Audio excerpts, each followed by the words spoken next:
I'm Chuck Zahner for Street Beat. I'm here at the old Volo Village in Lake County, Illinois today, and I'm going to be taking a tour with Greg Grams, who is the co-owner and director of this kind of unique place, as it were. Now here's Greg now. Looks like a 47 Ford to me. Hi, Greg. You ready to take a tour? Take me on a tour? Okay. All right. Let's go. Look at Old Volo Village. Okay. Old Volo Village is located in Volo, Illinois, on Route 120, just a quarter of a mile west of Route 12. In addition to cars, Old Volo has an old Main Street, specialty shops, furniture stores, and even a petting farm for the kids. The village is open 7 days a week, year-round from 10 a.m. to 5 p.m. But today, the highlight of my visit is the cars. And my first stop is at every red-blooded American boy's dream, the Sports Car Museum.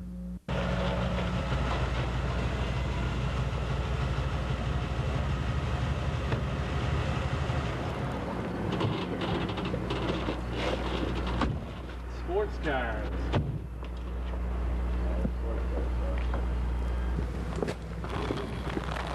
So, Greg, we're here in front of the sports cars store. This is a new addition to Old Volo? Yeah, we added it about 2 years ago. It used to be our carriage museum, which we kind of phased away over here. There wasn't too much interest in it anymore. Carriage is like horse and carriage? Horse and carriages, right. Horse-drawn carriages. Okay. The carriages are gone now, but according to Greg, the museum has about 45 sports and muscle cars on display. I wouldn't mind flexing one of these machines down Lakeshore Drive on a sunny afternoon. And if you're interested in one of these cars, Greg tells me they're all for sale. Yeah, we're kind of known throughout the world as probably the world's most expensive used car lot, if you want to look at it that way. It's an auto museum, but it's also, you'd have to call it a used car lot. And in the auto museum, you'll see cars in there up to, $250,000 for one car. $250,000. Still interested? Well, take a look at some of the cars that kind of money can buy. Now, if I could just get my wife to let me spend that kind of money. But take heart, they're not all that expensive. Let me ask you this. How did you own this, co-own this with your brother, and your father started the museum, or you just started a collection? Or how did you guys get started collecting all these cars? You said you have about 40 or 50 here in the sports car store alone. You've got other barns and hangar-like buildings filled with older cars. How many cars you got all together, and how did you get started? We've got probably 100 cars right now total with the antiques and the sports cars. My dad started out originally with the furniture store. We used to sell antiques and used furniture, and that was back in 1962, and it evolved from there. We went into new furniture, but during that time, my brother and I, just as a hobby, we used to buy any antique cars we could find, junk, unrestored cars that no one else wanted. And then we started getting a reputation in the 60s, and people had an old car, an old Model T or old Model A unrestored. They used to call us up. We used to come and remove it, or anything we could buy for under $300, which back then anyone, again, considered it junk. And again, it was just a hobby. We used to enjoy the antique cars, which people thought we were crazy. And we got into restoring the cars a little at a time. In the evenings, my brother and I always tinkered with them, restoring them, painting them, whatever we could do. We used to deal mainly in the pre-1948 cars, which we considered the antique cars, and that's basically what we stuck with. And about 2 years ago, because the trend, people have been asking for later model cars, so we had changed. The market has changed with cars. People are more interested in cars that they can drive. A lot of people that were born in the 50s, they're more interested in cars that they had driven. The antique cars, the Model A's and that, they don't remember them, so they're not that interested anymore.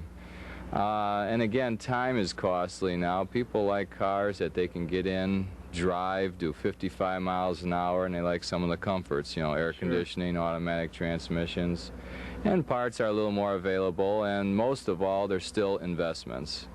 There's still, I would say 90% of the cars in our sports car store here will appreciate at least 10% a year. So virtually, you take like this Corvette over here, you can drive this for nothing if you keep the car up and keep the mileage down and don't damage the car.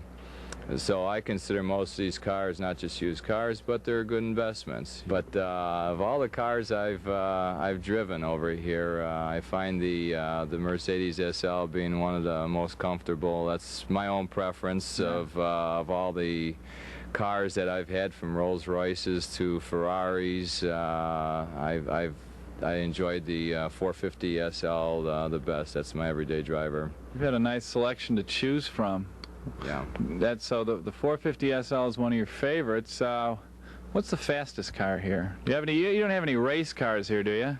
Fastest car I got is the Shelby GT500 KR Roadster. They built 318 of them. It's putting out over 400 horse. About 13 seconds through the quarter mile stock off the showroom floor in 1968. And that's one of 318 cars. 318 built. There's 318. about 125 left in the world of the Roadster. I think you wanted to let me hear the engine on this car? Sure, it's all stock.